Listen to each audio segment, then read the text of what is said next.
राधे राधे सभी को। मैं आपको सत्यनारायण भगवान की कहानी सुना रही हूँ, दादी पोती की। तो चलिए कहानी शुरू करते हैं। एक बार एक गांव में दादी पोती रहती थी, जिन्होंने श्री सत्यनारायण भगवान की कहानी सुनने का नेम लिया हुआ था।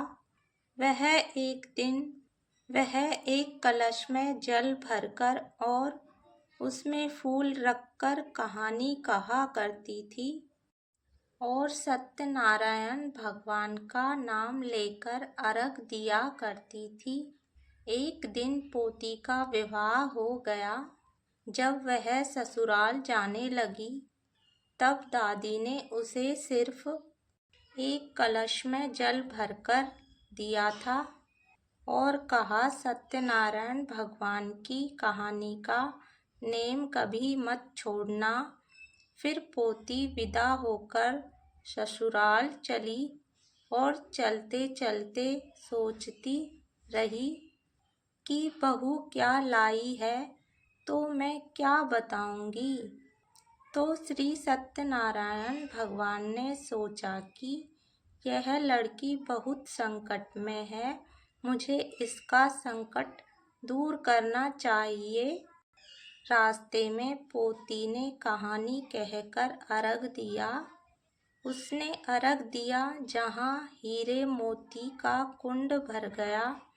हीरे मोतियों से भरे कुंडे को देखकर वह बहुत खुश हुई। फिर वह ओढ़ पहनकर ससुराल पहुंच गई।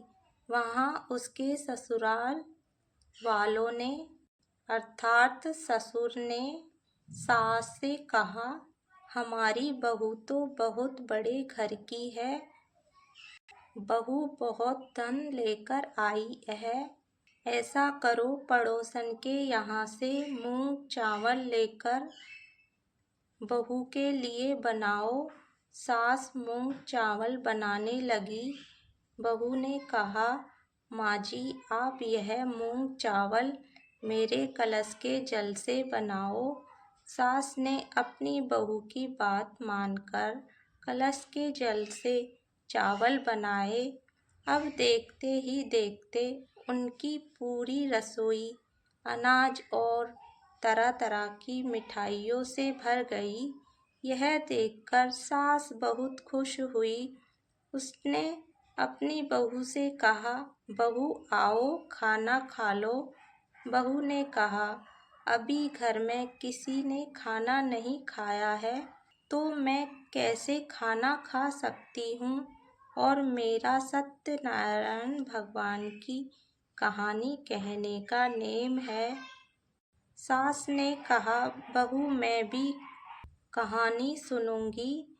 फिर बहू ने एक कलश में जल रखकर और फूल रखकर श्री सत्यनारायण भगवान की कहानी कही और घर के सभी सदस्यों ने सत्यनारायण भगवान की कहानी सुनी। उनके घर में धन का कुंडा भर गया। यह देखकर सास और भी खुश हो गई। वह खुशी खुशी श्री सत्यनारायण भगवान का पूरे मोहल्ले में प्रसाद बांटने गई।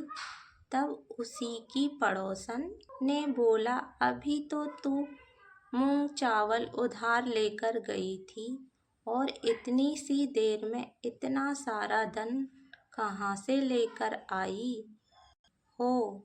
उसकी सास बोली, मेरी बहू हर रोज श्री सत्यनारायण भगवान की कहानी कहती है, यह सब उसी का फल है। यह सुनकर पड़ोसन को बड़ी हैरानी हुई और कहने लगी, मैं भी रोज श्री सत्यनारायण भगवान की कहानी कहा करूँगी। हे सत्यनारायण भगवान, जैसे आपने पोती को दिया वैसा सब किसी को देना। कहानी अधूरी हो तो पूरी करना और पूरी हो तो मान करना। बोलिए श्री सत्यनारायण भगवान की जय।